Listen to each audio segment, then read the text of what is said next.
రెండో మ్యాచ్కి రంగం సిద్ధమైంది. India versus Australia. లాస్ట్ మ్యాచ్లో ఆస్ట్రేలియా బ్యాడ్ పర్ఫార్మెన్స్ ఇచ్చారు. ఇంకా ఇండియా అయితే అదరహో అని అనిపించారు. ఈ మ్యాచ్లో కూడా పింక్ బాల్ టెస్ట్లో అద్దరగొట్టాలని అనుకుంటున్నారు. మరి ముఖ్యంగా ఈ మ్యాచ్లో డెఫినెట్గా 2 రోజులు లేకపోతే 3 రోజులలో ఖతం అయిపోతుంది ఈ మ్యాచ్. ఎందుకంటే బాల్ అయితే మామూలుగా స్వింగ్ కాదు, సీమ్ మూమెంట్ కూడా ఎక్కువ ఉంటుంది. బ్యాటర్స్ అయితే బెదరకపోతారు, బౌలర్స్ ఎంజాయ్ చేస్తారు. ఇక్కడైతే 50 రన్స్ చేసిన 100 చేసినట్టు లెక్క.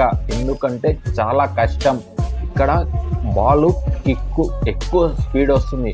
ఫుట్ మూమెంట్ జాగ్రత్తగా ఆడాలి. ఫుట్ మూమెంట్ లేకపోతే దొరికిపోతారు. అండర్ ద లైట్స్ బాల్ ఎక్కువ స్వింగ్ అవుతుంది. ఇంకా ఇక్కడ అడిలైట్లు అయితే బ్యాటింగ్ ఫస్ట్ చేసే వాళ్ళకి ఎక్కువ అడ్వాంటేజెస్ ఉంది. ఇంకా చేజింగ్ చేసే వాళ్ళకి చాలా తక్కువ ఉందని చెప్పాలి నాకు తెలిసి.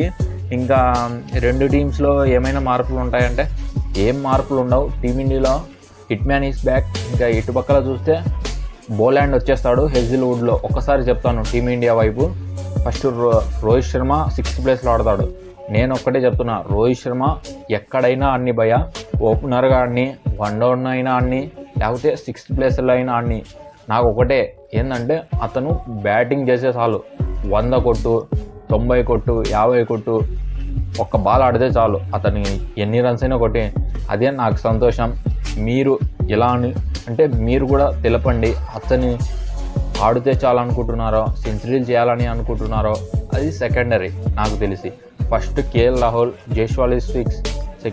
థర్డ్ వచ్చి శుభ్మన్ గిల్, విరాట్ కోహ్లీ, రిషబ్ పంత్, రోహిత్ శర్మ, ఇంకా వాషింగ్టన్ సుందర్, నితీష్ కుమార్ రెడ్డి, జస్ప్రీత్ బుమ్రా, మొహమ్మద్ సిరాజ్, ఇంకా హర్షిత్ రాణా ఫిక్స్. ఇది ప్లేయింగ్ 11, నా playing 11.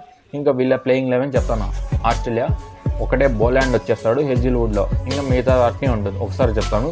First Usman Khawaja, McSweeney, Steven Smith, Labuschagne, Mitchell Marsh, Travis Head, Carey, Pat Cummins, Boland, Mitchell Starc, Nathan Lyon. ఇది ప్లేయింగ్ 11. ఇంకా ఈ మ్యాచ్ అయితే 3 days కన్నా ఎక్కువ పోదు. చాలా ఇంట్రెస్టింగ్గా ఉంటుంది. మరి ముఖ్యంగా బాల్ ఎక్కువ స్వింగ్ అవుతుంది. బ్యాటర్స్కి అంత సెంచరీలు కొట్టే టైం కూడా ఉండదు ఇక్కడ. ఎందుకంటే వస్తారు, వెళ్ళిపోతారు, డక్అవుట్ పోతుంటారు. ఇంకా బౌలర్స్ అయితే ఫుల్ ఎంజాయ్ చేస్తారని నేను అనుకుంటున్నాను. మరి ముఖ్యంగా వెదర్ రిపోర్ట్ ఫుల్ మంచిగా ఉంది. మరి ముఖ్యంగా 5 రోజులు పోయే ఛాన్స్ లేదు. మంచిగా అంటే డే అండ్ నైట్ కదా జరిగేది, అంత ఎక్కువ అవసరం లేదు. బాల్ ఎక్కువ స్వింగ్ అవుతుంటుంది.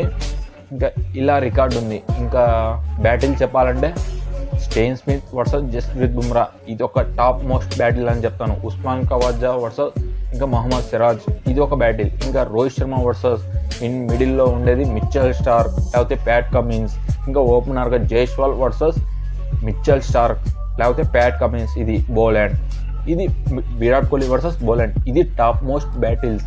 ఇంకా ఎవరికి ఎక్కువ ఛాన్స్ విన్నింగ్ ఉంది అంటే టీమ్ వైజ్గా అయితే టీమిండియా లాస్ట్ మ్యాచ్లో గెలిచి వస్తున్నారు. అదే క్యారీ చేయాలని అనుకుంటారు. ఇటుపక్కల చూస్తే ఆస్ట్రేలియా ఈ మ్యాచ్లో ఓడిపోతే ఆల్మోస్ట్ WTC పోయే ఛాన్సెస్ తగ్గిపోతాయి. మరి ముఖ్యంగా శ్రీలంకలో 2 గెలవాలి. ఇండియాలో 3 మ్యాచ్లు మిగిలి ఉంటాయి.